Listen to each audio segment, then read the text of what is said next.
changing the world one book at a time. What does it mean?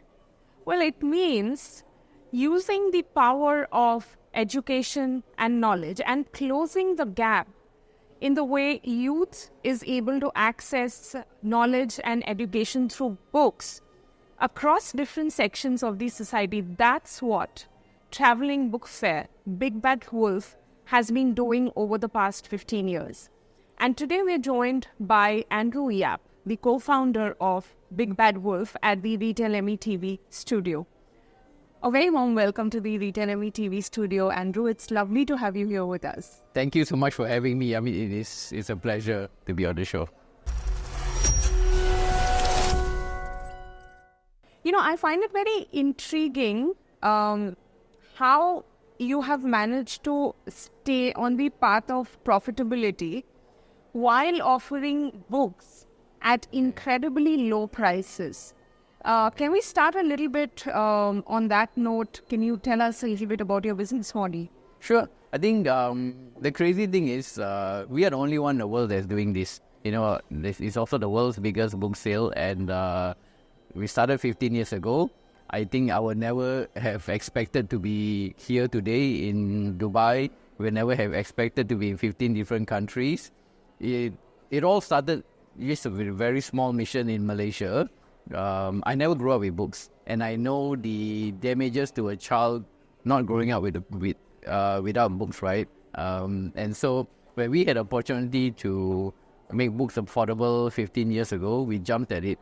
And fast forward a few years, we made a big difference in Malaysia. We never knew that it was a global problem, right? And I never ventured out of the country. And there were so many calls for us to bring this concept to other countries, right? And so we started with our neighboring countries, and we realized that this is a global problem, not only in third world countries, developing countries, even in first world countries, that books are not affordable or accessible. So it became our mission to make it, to change that narrative. Yeah. And in terms of, right, you mentioned that, this traveling book fair, right? I think I would call it a traveling circus, because it's not easy doing what we do. Sure, millions of books and taking those books around the world, 15 countries you said. Yeah. Now, but that's still, I would still like to urge you to tell me a little bit more about the business model. How do you bring all these things together? Because today there's a huge logistics cost, yes. Right? There are supply chain disruptions happening due to the current geopolitical situation. Yeah. How do you navigate all of that, still make your books affordably priced and sustain the business? I think all the current challenges that we are facing and most businesses are facing today, we have faced it over the last 15 years. So it's nothing new to us in that sense. But of course, it's a very daunting issue and pressure that we are facing. I give you an example. We just did an event in Sharjah, right? And why did we do an event so close to Dubai?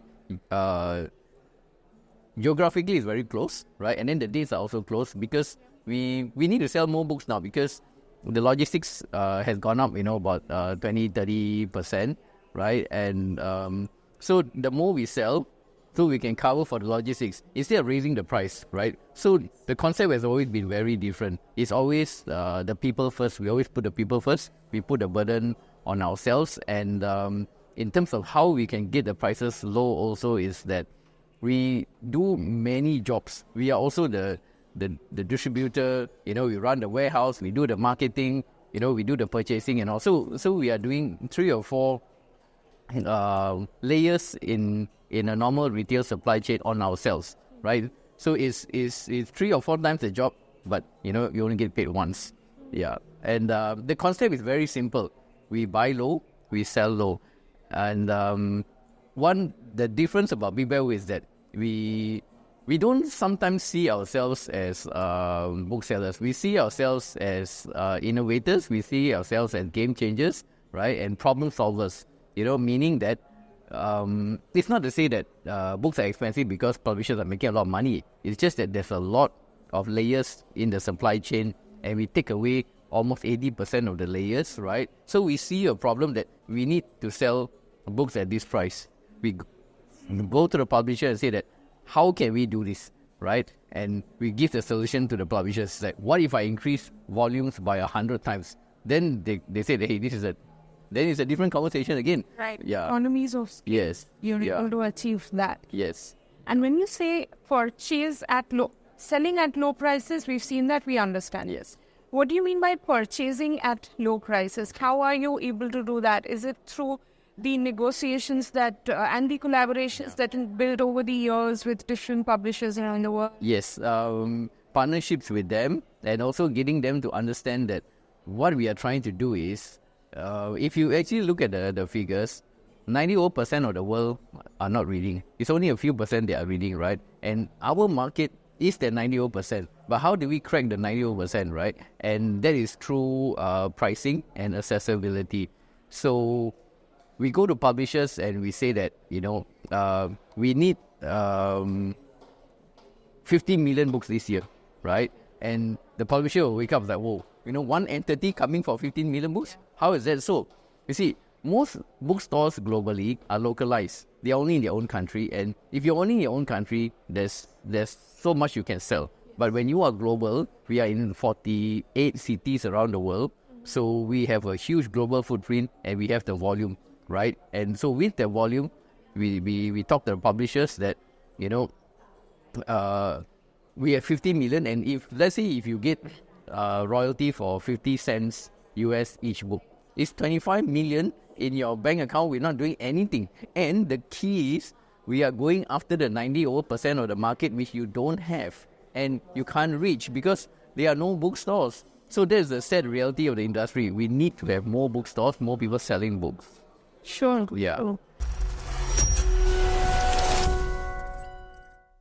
And does it ever occur to you that let me set up an e-commerce platform, let me set up a brick and mortar store, at least one in each country that we are present in? Is that a plan at all? There is plans, but what we are trying to do is we are restarting the whole book market again. Because I think if you look previously, 30, 40 years ago, there were bookstores everywhere, right? And then now they're gone, right? And so supposedly the love for reading has diminished. It's not. It's just that there are not enough bookstores to encourage the new generation to read, right? Because if you put a book in front of a kid, you can see how excited they are. But there are no bookstores. So what we are doing now is, through the publishers, we are seeding the market. Okay. Once the market is seeded, then bookstores will pop up. If bookstores don't pop up, we will open our own bookstores, right? So there are plans. And in the UAE, we tested online with Noon.com a few years ago. It was so successful, okay, right? So did you continue that part? We did not continue. We just wanted to go back to our fairs, see the market a little bit more, and we will come back online hopefully very soon. Lovely. And if we get enough support, we will definitely would like to have brick and mortar stuff, because Big Bad Wolf is a once a year thing, yes, right? Or sometimes twice a year. The issue is kids need books every day, yes, right? And so we are here for the people, and so we'll try to find a solution for that. Lovely. Yeah. Time for our rapid fire round.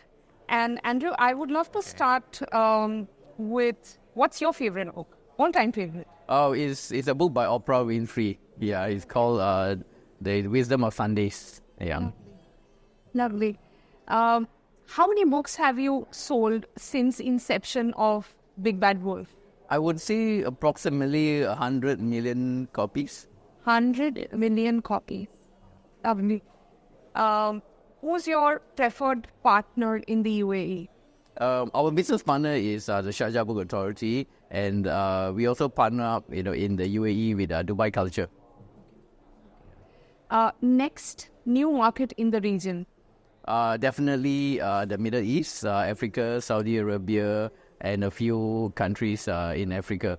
Anything planned for 2024? Any new market? Yes, yes. We're looking at Egypt, looking at Oman, looking at Saudi Arabia, and we're also looking at Africa, Nigeria. Last year we did Kenya and Tanzania. It was a major breakthrough because Big Bad Wolf was the first company to ever bring affordable books in Africa. You know how crazy is that? Yes. That's really making things correct. accessible. Yes. Thank you so much for sharing this piece of information. And one final question, could you please summarize Big Bad Wolves and your mission in one word? It's the craziest thing out there. I agree. You know why? Because billions of people need books. They need the knowledge, right? And it's not accessible, right? And Nelson Mandela said, the fastest way to change a nation is through education. And to most nations around the world, their education system will not change, right? But a book changes mindsets. Books are dangerous, right? Knowledge is power. So if you put a book in the right person's hands, you change their lives, you change their mindsets overnight. So it's an education by itself. And if we can get billions of books out in the next few years, you will see a better world, and you will see no children hungry. The kind of difference that it makes. Yeah. Yes. Thank you so much for joining me at the RetailME TV studio, Andrew. It was a pleasure having you with us. Thank you for having me. Thank you. Thank you.